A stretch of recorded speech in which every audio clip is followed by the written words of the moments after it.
I should have spoken before Mark, because now we have Mark here. The bar is far too high.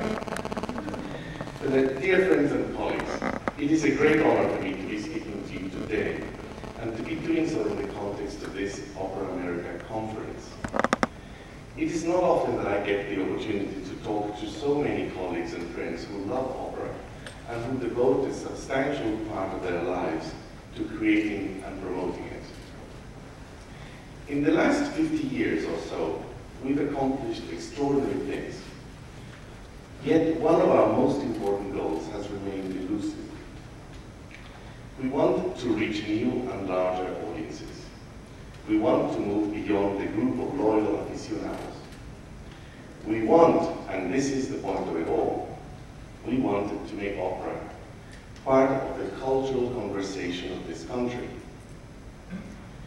So far, we have to admit it, we have not succeeded. And I think it's important to address this issue, because if we don't, sooner or later, our accomplishments will be at risk. First, let me mention our greatest accomplishment. We've achieved an incredibly high standard in our presentations. Opera has become attractive even to those that claim to be allergic to it. Singers, orchestral musicians, conductors, stage managers, designers, directors. What an extraordinary group of artists has developed in this country and has made this possible. As a member of the opera community, and as a citizen of the US that I am now, I feel extraordinarily proud of this. Furthermore, we've succeeded in presenting the standard rep in contemporary and relevant new ways. Scarbys and Pinkertons have come up in a multitude of ways. Carmens and Violettas have found new incarnations. Susannas are easily identified and their employers continue to harass them. And Count Almaviva's privileges have not exactly disappeared. All of this is clear. But let's not forget that the point of showing the modern equivalence of these characters is not simply to point out historical parallels, but to bring these issues into the conversation. And it is here that we have not succeeded. At present, it is far more likely that we'll find ourselves discussing Sandra Bullock's misfortunes and not the Countesses.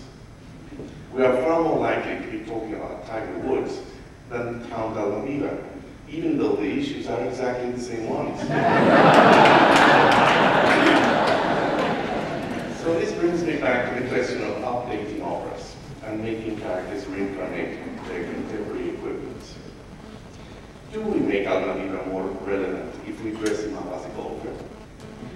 Do we make the Countess suffering more real if we make her look like Sandra Bullock? Yes and no. Yes, because we point out that these issues are still with us. No, because regardless how modern we dress them up, the point of view of Mozart's opera remains an 18th century point of view. Let me explain. When we update an opera, we do so exclusively in one dimension, namely the setting and the costumes. We do not like to tinker much with the libretto because it's so closely tied to the music, and we never touch the music itself. So one of the dimensions of the opera is taking place in one new historical context, while the others remain in their original one. There is therefore a dissonance between these elements, and often that dissonance is so loud that we lose more than we gain. What I take from all this is that we need to update fully the music, the libretto, and the point of view. In other words, we need to write our own operas that reflect our own concerns. But it turns out that we have been doing just that, commissioning, writing, and presenting new operas with an astonishing frequency. Just last month, for example, we had 3 new operas: Moby Dick in Dallas, Amelia in Seattle, and Before Night Falls in Fort Worth. And in the last few years, we've had great operas like Margaret Gardner, Dr. Atomic, The Grapes of Wrath, Dead Man Walking, Ghost of Versailles, A View from the Bridge, Streetcar, Brief Encounter, Florencia in Amazonas, Alcipuedes, An American Tragedy, Little Women, El Nicantry, Appomattox, The Bone Setter's Daughter, to name but a few. All of them are notable accomplishments, truly contemporary, and they've all had considerable success with critics and audiences alike. Even those that gathered unfavorable reviews were extremely successful with audiences and at the box office. Audiences are interested in new works, of that there is no doubt. Many of these new operas, if not most of them, have played out to sold-out houses. I think I'm safe in saying that some of the worst box office flops opera companies have had recently have been with standard rep and not with contemporary operas. Why then have we not succeeded in making opera part of the cultural conversation of this country? What is stopping it? I think the answer is this. The system under which we operate practically ensures that they cannot be part of the conversation. Imagine the following scenario. A film called Avatar premieres in only one theater in only one city. If that particular audience doesn't like it, for whatever reason, think of the differences between audiences in Minnesota and Florida. If that particular audience doesn't like it, that's the end of the film forever. No one will take it up and we move on. If, on the other hand, the film has tremendous success, then a second manager might decide to show the film in his theater, but 4 years later, because he has no slot in which to show it. Think about it. No film would ever make it under this system. No film would ever recover its investments, never mind making millions in profits. In other words, no film would ever be part of the national conversation. By the time Avatar gets to its second venue 4 years later, it's old news. And even if it was a success the first time, it's unlikely to be so the second time. The momentum has been lost. Now, if the second manager were to conclude that the film was not good enough to stand the test of time, he would be drawing the wrong conclusion. It is the conditions under which we are testing the film that are not right.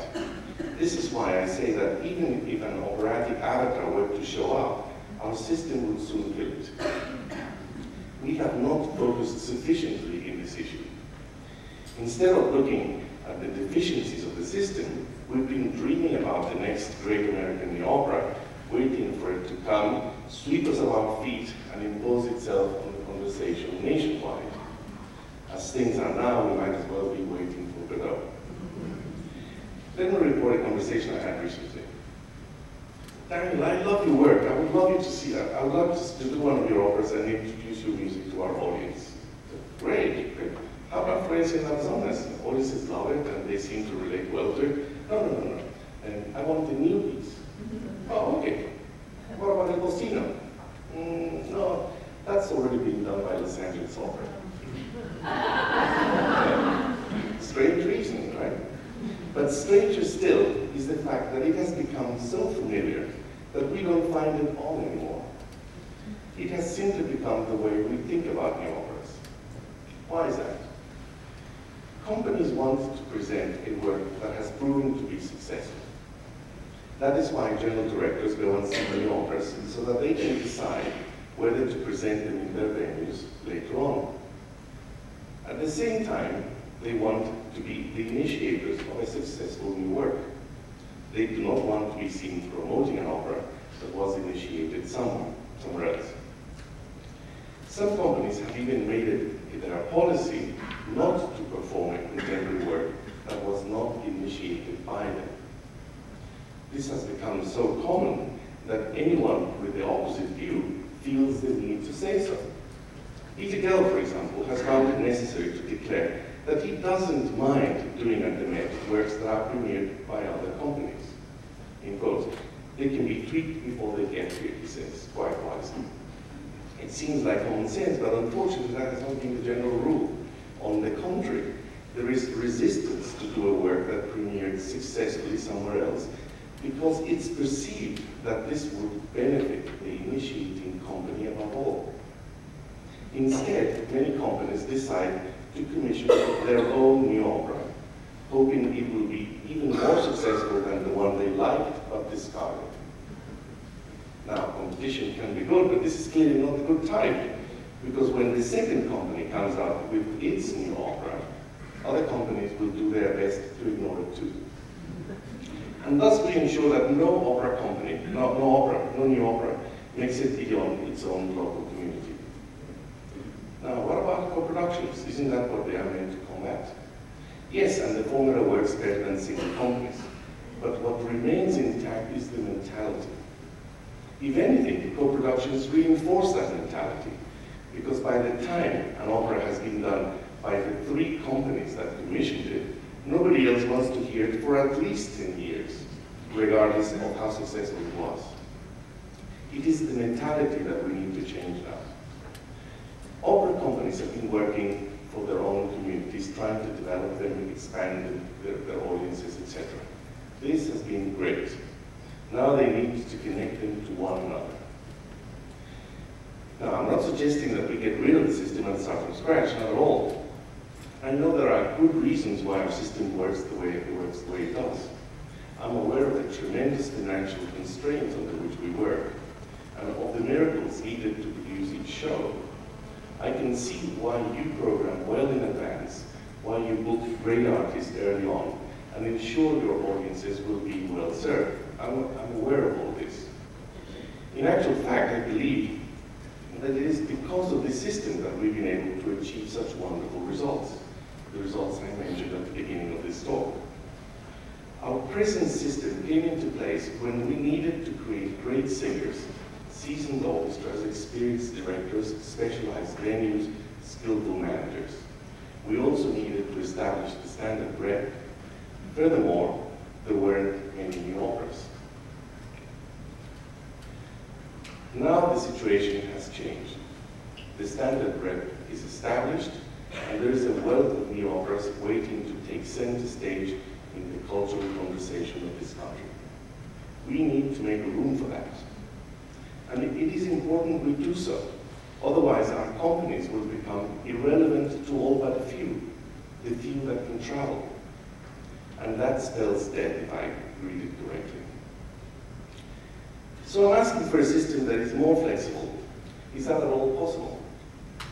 Let's look at some dates in the past before we answer that question. Il Trovatore was performed in Rome in January 19, 1853. The premiere was a big success, so within the next 3 years, it received some 229 productions worldwide. That is one new production every 5 days.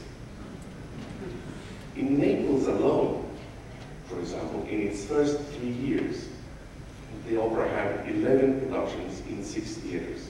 The performances totaled 190. Naples, by the way, is only a short train ride away from Rome, like San Diego, Frisco, and Los Angeles. There was fierce competition between Rome, La Scala, and Naples, but this competition did not lead them to ignore a new opera and deprive their audiences of the opportunity to be part of the conversation of the moment. On the contrary, they put it on as soon as they could in order to keep their audiences interested and connected. Another example, Tosca, premiered in January 14, 1900 in Rome. 8 weeks later, it was playing at La Scala. I won't mention the huge list of performances it gathered in Italy, but listen to this. 5 months after the Rome premiere, it was playing in Buenos Aires. 1 month later, in England. 3 weeks later, in Turkey, Brazil, Spain, Ukraine, Portugal. 1 year later, in the US, in Greece, in Chile, in Mexico, in Egypt, in Romania, in Cuba, in Puerto Rico, Malta, Monaco, Peru, Tunisia, France, Poland, Czech Republic, Hungary, Paraguay, Costa Rica. The list goes on. It's unthinkable for us now. One more example, and that was all within a year. The most surprising one to me, Rosenkavalier. It's a very long and difficult opera. It premiered in Dresden in 1911. Big success with the audience, but not so much with the critics. They didn't like the use Strauss made of the waltzes in the opera. Even so, 8 weeks later, Less than 2 months after the Dresden premiere, Rosenkavalier was being played by Tullio Serafin, who was conducting Rosenkavalier in La Scala and in Italian. Now, they did not have photocopying machines nor computers. They copied the parts by hand. They relied on ordinary mail and regular trains. They deemed it important, however, to respond quickly so as to keep their audiences in the loop. 150 years after Trovatore, we are far richer and our technology is infinitely faster. We have airplanes, computers, faxes, telephones, PDF files. Via a screen, we can conduct an orchestra in Czechoslovakia from our living room in the US. Yet our operatic system takes 4 years to respond to a new opera. This needs to be modified. Developing a great product is essential, but if the distribution of it works against it, it will go down the drain regardless of how good it was. Our distribution model is a killer and needs serious rehabilitation. So here are a couple of ideas that could be implemented fairly easily. One, given the fact that we need to sell tickets and fundraise, we like to announce our next season months in advance. How about leaving one slot undetermined in the middle of the season? We can call it the mystery opera. We can still budget for it, such and such, and there are plenty of excellent singers with more time than work that would be happy to take the job. Another idea, and this takes us a bit technology way. It takes about $300,000 to make a very good high-definition recording of a new opera. Let's imagine that there are 50 companies willing to participate, about 10% of the audience here today. They would be screening, or they could be screening the new work to their audiences a few days after it premieres somewhere else. They could even use their own house on a day that it's dark, but paid for, say between performances or between rehearsals. If they were to charge $20 a ticket, each of the participating houses would only need 300 patrons to come out even. Of this sum, a good $250,000 is made up of fees to musicians and stage hands.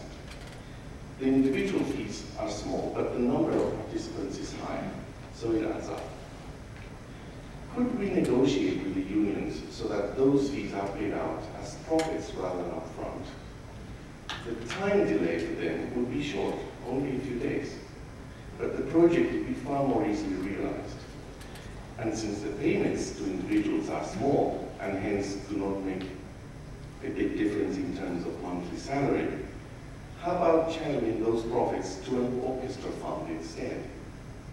If the orchestra made, say, 2 video recordings a year, it would have a fund of $1 million by the end of the second year and use this money for the benefit of its members. I'm still calculating that each participating house will screen the video to 300 patrons only.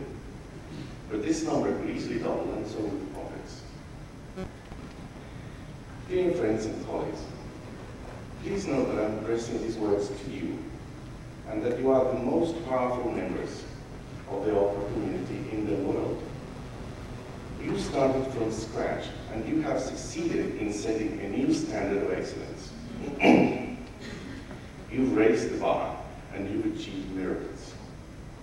We are about to enter the golden age of opera in this country, and you have been the visionaries behind it. We now need your intelligence and your creativity to focus on this one aspect I've brought to your attention. I have no doubt that you will succeed once again. And then, when you have vanquished all this last obstacle, we'll all be rewarded because we'll see opera, the art form that we love, the art form we believe so important to our sense of humanity. We'll see it occupy the preeminent place it deserves in the cultural life of this country.